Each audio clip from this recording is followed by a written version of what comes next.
Welcome to Ventichic, the place where aspiring billionaires seek inspiration. The Omega Speedmaster is a highly regarded chronograph watch known for its historical significance, timeless design, and luxury features. Today, we'll explore the latest generation of the Omega Speedmaster Moonwatch, specifically the classic version, focusing on key points for potential buyers. We'll cover what remains unchanged from the previous generation, the difference between Hazelite and Sapphire versions, the new bracelet's wearability, and compare the coaxial 3861 movement with the previous 1861 movement. This iconic watch has a storied past, originating in 1957 and chosen by NASA astronauts in 1964. It continues to hold a revered place in watchmaking. Let's focus on what remains unchanged in the Speedmaster Moonwatch, preserving its historical significance. The case construction maintains its classic design, measuring 42mm in diameter, 13.5mm in thickness, with a 47mm lug-to-lug distance. The turn lug design and recessed pushers and crown offer functionality while honoring the watch's authenticity.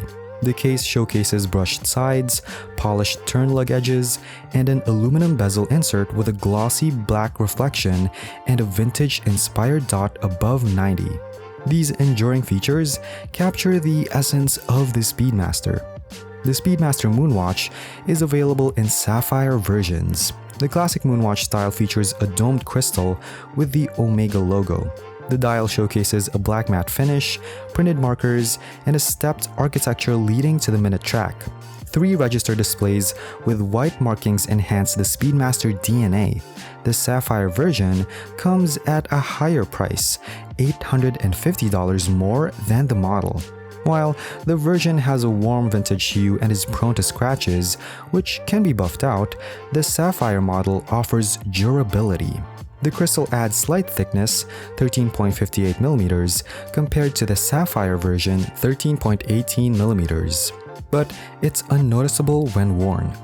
A notable change is the sandwich sapphire feature in the Sapphire version. Its front and back sapphire crystals showcase the movement, while the version has a closed case back with a traditional Moonwatch engraving protecting the coaxial movement. We'll discuss the movement in more detail later. There are other subtle differences between the models. The version has a printed Omega logo on the black dial, while the Sapphire version features a polished applied logo. The bracelet also differs slightly, with the version having brushed links throughout, while the Sapphire version boasts polished interior links for a modern touch. By the way, don't forget to give this video a thumbs up and share it with your friends. Let's spread the love and knowledge together. The Speedmaster holds a romanticized appeal, making personal preference crucial when choosing between versions.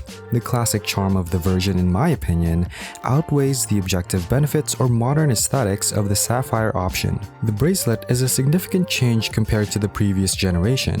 The new Speedmaster Professional bracelet features a vintage-inspired design with 5 straight-down links, replacing the larger link style. It offers adjustable lengths, fine-tune adjustment, and a heavy taper from 20mm to 15mm at the signed push-button clasp. The clasp itself showcases a vintage aesthetic with a linear engraved pattern and the Omega logo. The bracelet sizing was effortless for me, thanks to the screwed-in links, but it would be great to have more micro-adjustment options. Personally, I prefer the new bracelet as it suits my smaller wrist better. The smaller links allow it to drape smoothly from the case, providing a comfortable and vintage-inspired aesthetic.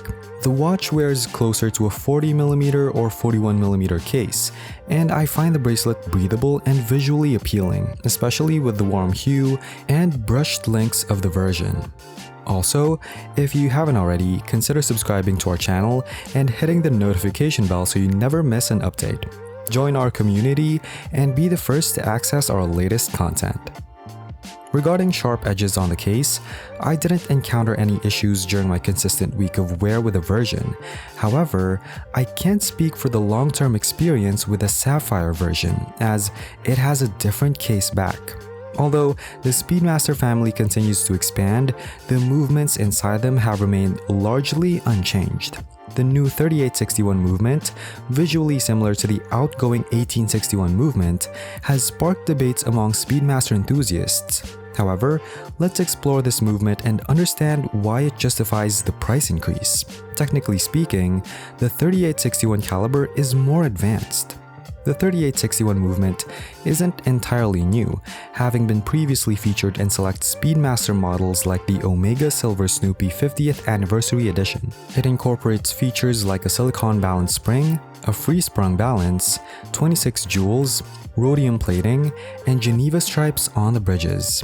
Although the manual winding aspect may not stand out, it's worth noting that the 3861 movement is a rare manual caliber from Omega with a coaxial escapement. This system, featuring 3 pallets instead of 2, reduces sliding friction for increased service intervals.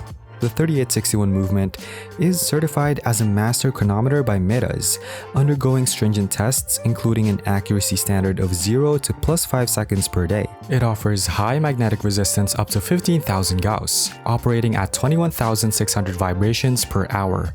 It has a 50-hour power reserve, hacking feature, lateral clutch, and cam chronograph. In conclusion, the new Speedmaster Professional continues to meet NASA's rigorous standards and remains the only watch certified for use in spacewalks. While the 3861 movement is not entirely new, it represents a technologically advanced caliber that highlights Omega's capabilities in modern movements. Omega's aim to standardize the coaxial escapement is evident in this model. However, some may still prefer the classic nature of the 1861 movement. Nevertheless, the new Speedmaster embraces Omega's advancements and demonstrates their prowess in movement innovation. The iconic status of the Speedmaster benefits from attaining certain elements while introducing noteworthy updates. The new movement is a highlight, but the bracelet steals the spotlight for me.